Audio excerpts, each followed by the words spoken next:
ఒక్కసారి కొమ్మూరి గోల్డ్ కి కాల్ చేయండి. తాకట్లో ఉన్న మీ బంగారాన్ని విడిపించి మార్కెట్ ప్రైస్ కి వాళ్ళు కొనుక్కుని మిగతా డబ్బులు మీకు ఇచ్చేస్తారు. హాయ్ హలో నమస్తే, వెల్కమ్ టు మనం టీవీ. నేను మీ చార్మి. ప్రజెంట్ అయితే గోదావరి కని దగ్గర ఓ దారుణం జరిగింది. అత్తమామల వేధింపులు తట్టుకోలేక కోడలు చనిపోగా ఇటు భర్త ఏమో మెట్ల మీద నుంచి పడిపోయి ఆయన అసలు లేవలేని పరిస్థితి. కంప్లీట్గా ఆయన ఇంకా బతికున్నా లేనట్టుగానే కంప్లీట్గా బెడ్ రెస్ట్ ఉండే విధంగా అయిపోయింది. అసలు స్టోరీ ఏం జరిగింది, వీళ్ళిద్దరి మధ్యన సంభాషణ ఎక్కడ జరిగింది, అసలు వీళ్ళిద్దరు ప్రేమ వివాహమా ఏంటి, కంప్లీట్గా తెలుసుకునే ప్రయత్నం. అయితే గోదావరి కని దగ్గర ఒక కపుల్ ఉండేవారు. అయితే వాళ్ళిద్దరూ కూడా ప్రేమ వివాహం చేసుకున్నారు. అందులో నరేష్ అనే ఆయన, అదేవిధంగా మమత, వీళ్ళిద్దరూ కూడా ప్రేమించుకుని పెద్దల్ని ఎదిరించి పెద్దలందరినీ కూడా ఒప్పించి వాళ్ళిద్దరూ పెళ్లి చేసుకున్నారు. పెళ్లి చేసుకున్న తర్వాత మమతను చాలా హింస పెట్టారు అత్తమామలు.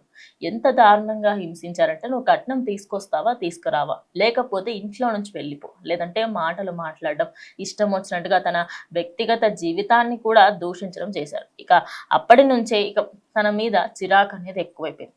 ప్రజెంట్ నరేష్కి తమ తల్లిదండ్రులా చేస్తూ ఉండడంతో ఆ అమ్మాయి విసిగెత్తిపోయింది. విసిగెత్తిపోవడంతో నాకు ఏంటి కర్మ అనుకుంది.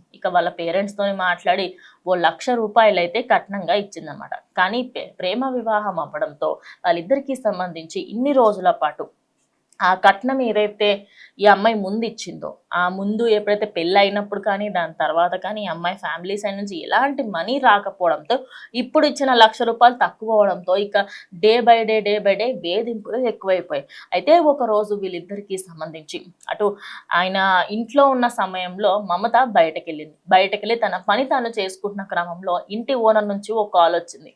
మీ హస్బెండ్ మెట్ల మీద నుంచి పడి అపస్మారక స్థితిలో ఉన్నాడని, ఆయన పరిస్థితి చాలా విషమంగా ఉంది అని చెప్పడంతో వెంటనే తాను హాస్పిటల్కి వచ్చేసింది. హాస్పిటల్కి వచ్చి చూసిన వెంటనే డాక్టర్స్ కూడా చేతులు ఎత్తేసారు. ఆపరేషన్ చెయ్యాలి, కానీ ఆపరేషన్ చేసినా కూడా ఆయన మళ్ళీ లేచి నడవగలుగుతాడా, ఆయన పని అయినా చేసుకోగలుగుతాడా, లేదు, కంప్లీట్లీ బెడ్ రిటర్న్ గా ఉంటారు అని కూడా చెప్పడంతో ఏం చేయాలో అర్థం అవ్వలేదు. అయితే అప్పటికి తాను హాస్పిటల్లో ఉన్నా కూడా అటు ఫ్యామిలీకి సంబంధించి నరేష్ ఫ్యామిలీ మెంబర్స్ ప్రతిసారి అసలు నువ్వు వచ్చినందువల్లనే నా కొడుకు ఇలా అయింది, నువ్వు రాకపోయి ఉన్నా బాగుండు అనే మాటలు మాట్లాడడంతో ఆమె దగ్గరలోని ఒక రైల్వే స్టేషన్కి వెళ్ళి ఆమె పైన పెట్రోల్ పోసుకుని అయితే చనిపోయిందనమాట.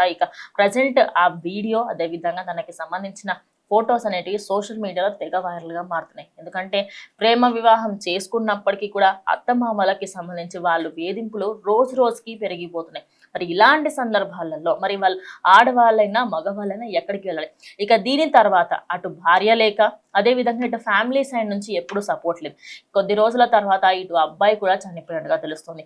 అయితే ఇద్దరు ప్రేమించుకోవడమే కాదు, ఒక్కసారిగా ఇద్దరు వాళ్ళ ప్రేమను నిరూపించుకున్నారని ఒకరి తర్వాత ఒకరు చనిపోయారు అంటూ ప్రజెంట్ అయితే ఇద్దరికి సంబంధించి తెలిసినప్పుడు అందరూ కూడా నిజంగానే మీది చాలా గొప్ప ప్రేమ అంటూ చెప్పుకొస్తారు. మరి గోదావరి కని దగ్గర జరిగిన ఈ ఇన్సిడెంట్కి సంబంధించి అసలు ఎవరు తప్పుందనుకోండి, ఖచ్చితంగా కమెంట్ చేయండి. సో ఇది వాళ్ళ వీడియో. స్టే ట్యూన్ టు మనం.